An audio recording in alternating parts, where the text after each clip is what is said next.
آگے واسطہ صاحب فرماتے ہیں کہ مومن نے اللہ کو مانا، اللہ کے احکام کو مانا، اللہ کی عنایات کو مانا، اللہ کے ہدایت یافتگان کو مانا، بلکہ اللہ کی ہر شے کو مانا۔ خالی توحید والے کو مانتے ہیں لیکن اللہ کے انعام یافتہ لوگوں کو نہیں مانتے، اس لیے تو وہ گمراہ ہو گئے ہیں۔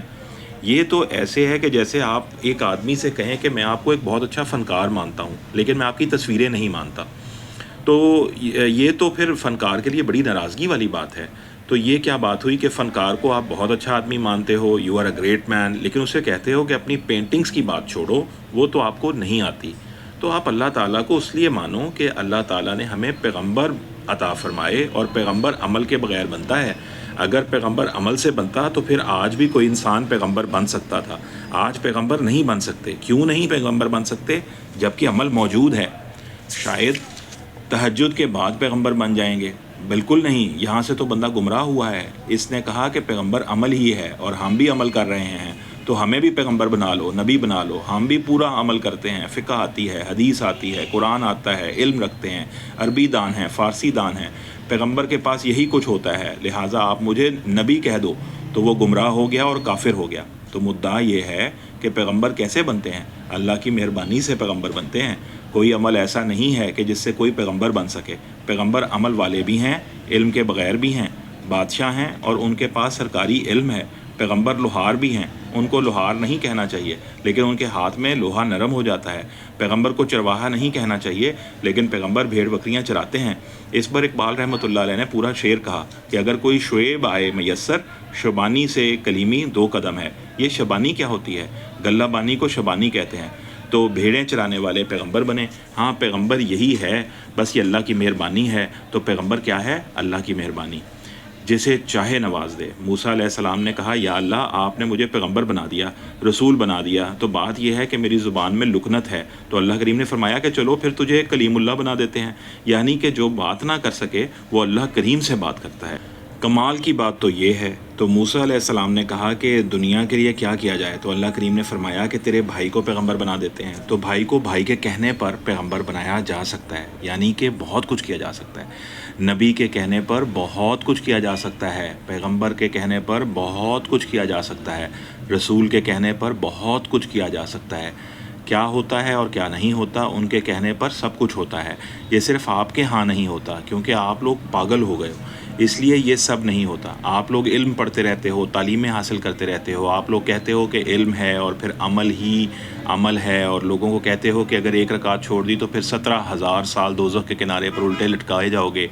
یہ تو پھر آپ کا علم ہے، جبکہ وہاں تو کہانی ہی اور ہے، ادھر کہانی بہت ہی اور ہے، ادھر بخشش کے طریقے اور ہیں، بخشش ہے ہی، اور ان بندوں کو بخشش کا کیا پرابلم ہے جو اسلام کے نام پر رہتے ہیں؟ ہاں اس کی بخشش نہیں ہے جو کسی بخشے ہوئے انسان کے خلاف بولا، اس کی بخشش نہیں ہے جو کسی معتبر کے خلاف بولا، جو اللہ کے محبوب صلی اللہ علیہ وسلم کے خلاف بولا، اس کی بخشش نہیں ہے۔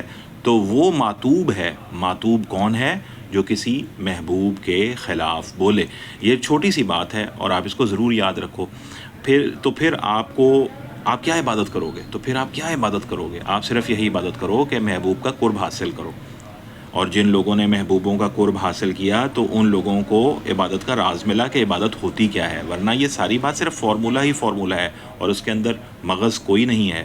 یعنی یہی وجہ ہے کہ مساجد میں فساد ہوتا ہے، کیونکہ ان کی بات میں مغز کوئی نہیں ہے۔ مقصد یہ ہے کہ عبادت محبت محفوظ کرنے کا ذریعہ ہے، محبت دریافت کرنے کا نہیں۔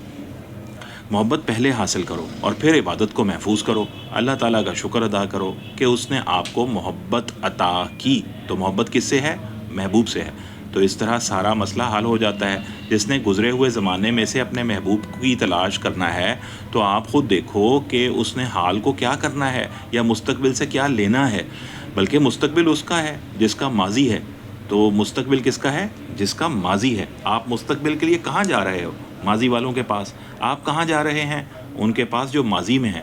تو آپ کا سارا سفر آگے کا ہے اور آپ ایک دائرے کے اندر ہیں، اور دائرہ کہاں جا رہا ہے؟ مرکز کی طرف۔ اور آپ آگے کدھر جا رہے ہیں؟ پچھلے لوگوں کی طرف۔ تو پرانی محفلوں میں نئے لوگ جا رہے ہیں، تو پرانی محفل میں پہنچنا ہی نیا کام ہے۔ تو یہ ایک نیا کام ہے، تو آپ اس کام کا خیال رکھو کہ ہم نے ادھر ہی جانا ہے۔ اب آپ چاہے نعرہ لگاؤ، چاہے میلاد مناؤ، یا رسول اللہ صلی اللہ علیہ وسلم کہو، یا رسول اللہ صلی اللہ علیہ وسلم کہو، چاہے کچھ اور کہو، یہ آپ کی مرضی کی بات ہے، کیونکہ بات اس کی حقیقت کی ہے. بس اتنی ساری بات آپ نے کرنی ہے اور کچھ نہیں کرنا. یہ سیدھی سادی باتیں ہیں. آپ لوگ کسی کو بخشا ہوا مانتے نہیں ہیں، اس لیے آپ کی بخشش ہونی نہیں ہے. بس یہی آخری راستہ ہے. اب آپ یہ بات یاد رکھنا، اور اس طرح آپ کا مسئلہ بھی حل ہو جائے گا. اب آپ اور سوال پوچھو. یہ واصف علی واصف رحمۃ اللہ علیہ کی جو گفتگو سیریز کے نام سے کتابیں چھپی ہوتی ہیں، جس میں آپ کی اپنی گفتگو ہوتی ہے جو آپ محافل میں کیا کرتے تھے، اس میں سے ایک اقتباس تھا، اس میں سے ایک سوال کا جواب تھا جو میں نے آپ کے سامنے پیش کیا. اسے آپ خود بھی پڑھیے گا. اس سے جو بات آپ کے دل میں اترے، اللہ تعالیٰ اس کو آپ کے لیے ہدایت کا سبب بنائے، اور ہم سب کو اللہ تعالیٰ ان لوگوں کے راستے پہ چلائے جو انعام یافتگان ہیں. اہدنا الصراط المستقیم، یا اللہ سیدھے راستے پر چلا، صراط الذین انعمت علیہم، ان لوگوں کا راستہ جن پر تو نے اپنا انعام فرمایا. اپنا بہت خیال رکھیے گا. السلام علیکم.